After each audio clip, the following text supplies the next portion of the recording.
الحمد لله وكفى وسلام على عباده الذين اصطفى أما بعد فأعوذ بالله من الشيطان الرجيم بسم الله الرحمن الرحيم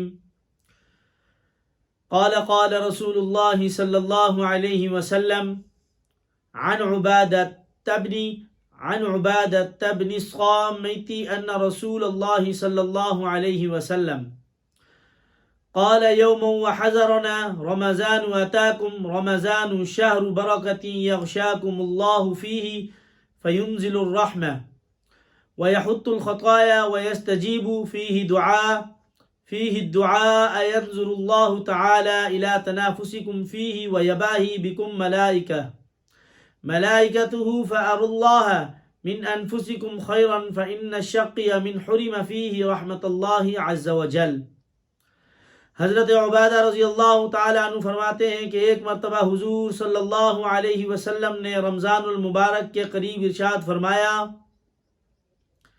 کہ رمضان کا مہینہ آ گیا ہے جو بڑی برکت والا ہے، حق تعالی شانہ اس میں تمہاری طرف متوجہ ہوتے ہیں اور اپنی رحمت خاصہ نازل فرماتے ہیں، خطاؤں کو معاف فرماتے ہیں، دعا کو قبول کرتے ہیں، تمہارے تنافس کو دیکھتے ہیں اور ملائکہ سے فخر کرتے ہیں۔ بس اللہ کو اپنی نیکی دکھلاؤ، بد نصیب ہے وہ شخص جو اس مہینہ میں بھی اللہ کی رحمت سے محروم رہ جائے۔ تو میرے بھائیو دوستو، تنافس اس کو کہتے ہیں کہ دوسرے کے حرص میں کام کیا جائے اور مقابلے پر دوسرے سے بڑھ چڑھ کر کام کیا جائے، تفاخر اور تقابل والے آئیں اور یہاں اپنا جوہر دکھلائیں۔ یہ مبارک مہینہ آ گیا ہے، اور جو حدیث کے اندر الفاظ استعمال کیے گئے ہیں، کتنا بد نصیب ہے وہ شخص کہ جو اس مہینے میں بھی اللہ کی رحمت سے محروم ہو جائے۔ تو اللہ کی رحمت برس رہی ہے، رمضان المبارک ہے، اور 2024 الحمدللہ اور 1445 اسلامی ہجری کے مطابق جو ہے رمضان المبارک شروع ہو چکا ہے۔ اور کتنے خوش نصیب ہیں وہ لوگ جو اس رمضان المبارک کے روزے رکھ رہے ہیں، تلاوتیں کر رہے ہیں، نوافل، تہجد، تراویح، تلاوت قرآن پاک سے جو ہے نا وہ اللہ کی رحمت اور اللہ کے جو ہے نا رحمت خاصہ جو نازل ہو رہی ہے، اور اللہ رب العزت ان لوگوں پر متوجہ ہے۔ اللہ اکبر، رحمت کی نگاہ سے اللہ انہیں دیکھ رہا ہے۔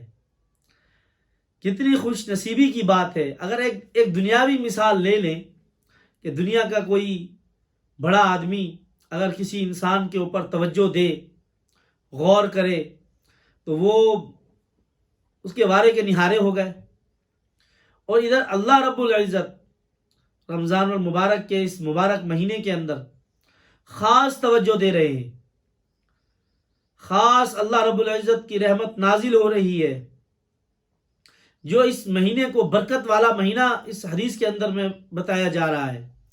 خطاؤں کو اللہ رب العزت معاف فرما رہے ہیں۔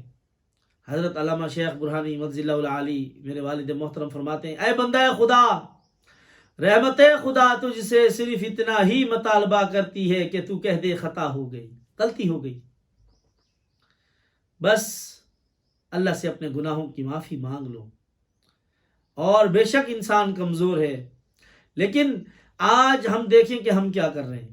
آج ہم دنیا کی حرص میں لگے ہوئے ہیں، دنیا کا مال و متاع جمع کرنے کی کوشش میں لگے ہوئے ہیں، بنگلے اور گاڑیاں خریدنے اور پلاٹس بنانے کے چکر میں لگے ہوئے ہیں۔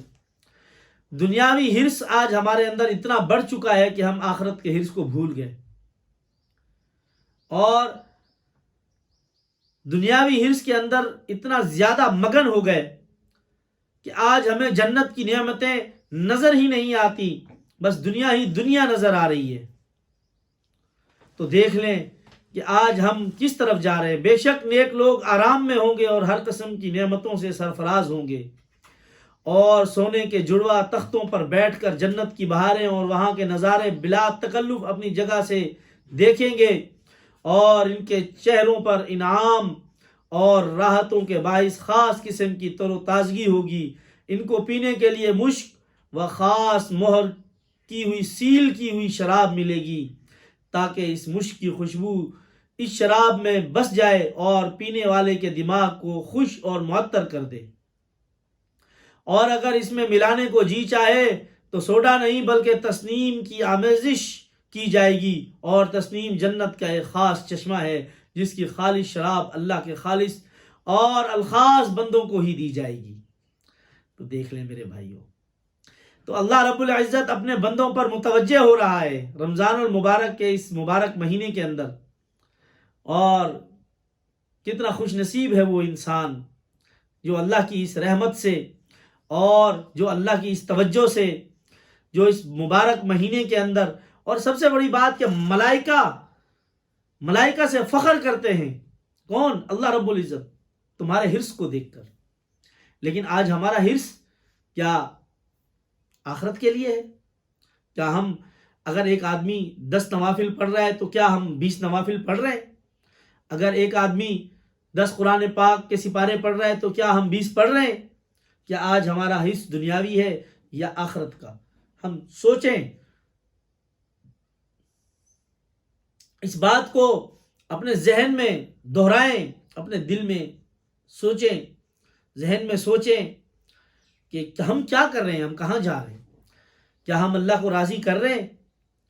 جو ہمیں کرنا چاہیے وہ ہم کر رہے ہیں؟ تو میرے بھائیوں، یہ تمام دنیاوی دوست آج جن کے لیے ہم وقت ضائع کرتے ہیں، جن کے ساتھ اٹھتے بیٹھتے ہیں، جو ہمارا وقت ضائع کرتے ہیں، جن کی محفلوں میں ہم بیٹھتے ہیں، دنیا کی لہو و لعب کی باتیں کرتے ہیں، قیامت کے روز ایک دوسرے کے دشمن ہو جائیں گے۔ اس بات کو لکھ لو۔ البتہ خدا سے ڈرنے والے اصحاب کی دوستی دنیا کی طرح اب بھی قائم رہے گی، جس طرح دنیا میں یہ لوگ ایک دوسرے کے کام آتے تھے۔ آپ نے دیکھا کہ دنیا میں جو نیک لوگ ہیں وہ ایک دوسرے کے کام آتے ہیں۔ سبحان اللہ۔ اس آڑے وقت میں بھی اس طرح کام آئیں گے، اور فرما برداروں کو اللہ تعالیٰ کی طرف سے ایک آواز دی جائے گی جس کا مطلب یہ ہوگا، اے میرے بندو، تم پر آج کسی قسم کا کوئی خوف و اندیشہ نہیں، اور نہ آئندہ کسی قسم کا تم پر کوئی غم ہوگا۔ اے ہماری آیتوں پر ایمان لا کر ہماری تابعداری کرنے والوں، تم اپنی بیویوں کو اپنے ساتھ لے کر خوش بخوش جنت میں داخل ہو جاؤ۔ تمہارے خدمت گزار تمہارے پاس سونے کی رکابیاں اور گلاس لے کر آتے رہیں گے، اور مختصر یہ کہ جنت میں ہر وہ چیز دستیاب ہوگی جس کو دل چاہے گا، اور جن کے دیکھنے میں آنکھوں کو لذت حاصل ہوگی۔ غرض ہے کہ تم وہاں پر ہمیشہ ہمیشہ ایک ہی حالت میں رہو گے، نہ بیماری آئے گی، نہ وہاں پر کبھی کوئی نعمت زائل ہوگی، نہ وہاں پر دنیاوی مالداروں کی طرح کسی قسم کی دشمنی اور عداوت ہوگی، نہ بڑھاپا آئے گا، اور نہ کسی قسم کی کوئی موت آئے گی۔ اللہ اکبر۔ نہ کوئی لڑائی ہوگی، نہ جھگڑا ہوگا، نہ کسی قسم کی کوئی تکلیف ہوگی۔ بہشت اس جگہ کا نام ہے جہاں پر نہ کوئی پریشانی ہوگی، نہ کسی قسم کا کوئی معاملہ ہوگا۔ تو یہ دنیا ایک امتحان گاہ ہے، اس دنیا میں ہم اللہ کو راضی کرنے کے لیے آئے ہیں۔ تو میرے مسلمان بھائیوں، اللہ کو راضی کر لو، اور اس مبارک مہینے کے اندر جو اللہ رب العزت کی رحمتیں برس رہی ہیں، حق تعالی شانو ہماری طرف متوجہ ہیں۔ کتنا خوش نصیب ہے وہ انسان جس نے اللہ کو اپنی طرف متوجہ کر رکھا ہے۔ واہ، اللہ اس کی طرف متوجہ ہو جائے، اللہ متوجہ ہو جائے۔ اے اللہ، ہمیں صراط المستقیم پر چلنے کی توفیق عطا فرما۔ دعائیں مانگو اللہ سے، اللہ کو راضی کرو۔ مسلمانوں، ہم اس فتنوں کے دور کے اندر آئے ہوئے ہیں۔ یہ کتنا خطرناک زمانہ ہے۔ آج انسان اپنے والدین کا نافرمان ہے، کیسا خطرناک زمانہ۔ اللہ اکبر۔ اور بس کہنے کو تو باتیں بہت ہیں، ہر انسان اس بات کو سوچ لے، دیکھے دنیا کا نظارے کہ آج ہم کیا کر رہے ہیں، اور اپنے والدین کو بھی ہم نے ناراض کر رکھا ہے، اور اپنے والدین کے حقوق بھی ہم پورے نہیں کر سکتے، اور والدین کے ساتھ بے ادبی کرنا، تکبر سے پیش آنا۔ حالانکہ اسلام میں بتایا گیا ہے کہ اگرچہ وہ مشرک ہوں تب بھی اپنی آواز کو ان کی آواز سے اونچی نہ کرو، ان کا نام لے کر نہ پکاریں، کسی کام میں ان سے پیش قدمی نہ کریں، امر بالمعروف و نہی عن المنکر میں بھی نرمی کریں، اگر قبول نہ کریں تو سلوک کرتا رہے اور ہدایت کی دعا کرتا رہے۔ تو میرے بھائیو، جنت اتنی آسان نہیں ہے، جنت کمانا اتنا آسان نہیں ہے، جنت کمانا بہت مشکل ہے۔ جنت کمانے کے لیے بڑے اونچے اونچے جو ہے نا وہ عمل کرنے پڑتے ہیں۔ اللہ کو راضی کرنے کے لیے آج ہم دنیا والوں کو راضی کرنے میں لگے ہوئے ہیں۔ آج ہم انگریزوں، کافروں اور یہود النصارہ کے مطابق چل رہے ہیں۔ آج ہم ان کی ترقی کو، دنیاوی ترقی کو دیکھ کر، جو کہ صرف ان کی نہیں ہے، میں پہلے بھی کئی مرتبہ اس موضوع پر اور ہر بار میرے موضوع میں میرے ہر بیان میں یہ لازمی جو ہے نا انگریزوں کا ذکر کرتا ہوں کہ آج ہم ان کی دنیاوی تھوڑی سی ترقی کو دیکھ کر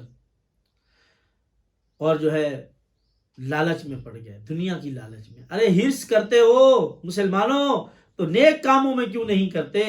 تنافس کو اللہ رب العزت دیکھتے اور ملائکہ پر فخر کرتے۔ آج ہم دنیا میں فخر کر رہے ہیں لوگوں پر، دیکھو فلاں ملک نے کتنی ترقی کر لی، دیکھو فلاں ملک کا پیسہ کتنا اونچا ہو گیا، دیکھو فلاں نے کتنے مکان خرید لیے، دیکھو فلاں نے کتنی گاڑیاں خرید لی۔ ارے تنافس کرو، جنت کے کاموں میں کرو مسلمانوں، اور جنت کمانے میں کرو، اور جنت کی نعمتوں میں، اور جنت کے باغات اور جنت کے اونچے اونچے درجے۔ اللہ اکبر! کیسے کیسی نعمتیں ہوں گی جنت کے اندر، ان جنت کی نعمتوں کے بارے میں سوچو۔ یہ دنیا کی زندگی تو مختصر سی زندگی ہے، بے شک اس میں کوئی شک نہیں کہ ہم سے پہلے جو امتیں آئی وہ لوگ اللہ کے انکاری نہیں تھے، اللہ کے انکاری نہیں تھے۔ ہم سے پہلے جو قومیں آئی جو بت پوجا کرتی تھی، جو شرک کرتی تھی، وہ لوگ اللہ کے انکاری نہیں تھے۔ اس موضوع پر انشاءاللہ میں اگلی مرتبہ آپ لوگوں کی خدمت میں بات کروں گا۔ تو انشاءاللہ یہ جو دہر ہے، یہ زمانہ ہے، اس موضوع پر انشاءاللہ بات کی جائے گی۔ اللہ رب العزت ہمیں سمجھ کی توفیق عطا فرمائے اور صراط المستقیم پر چلنے کی توفیق عطا فرمائے، اور ان فتنوں کے زمانے میں اللہ رب العزت ہمیں نیک عمل کرنے کی توفیق عطا فرمائے۔ اللہ رب العزت ہمیں سمجھ کی توفیق عطا فرمائے۔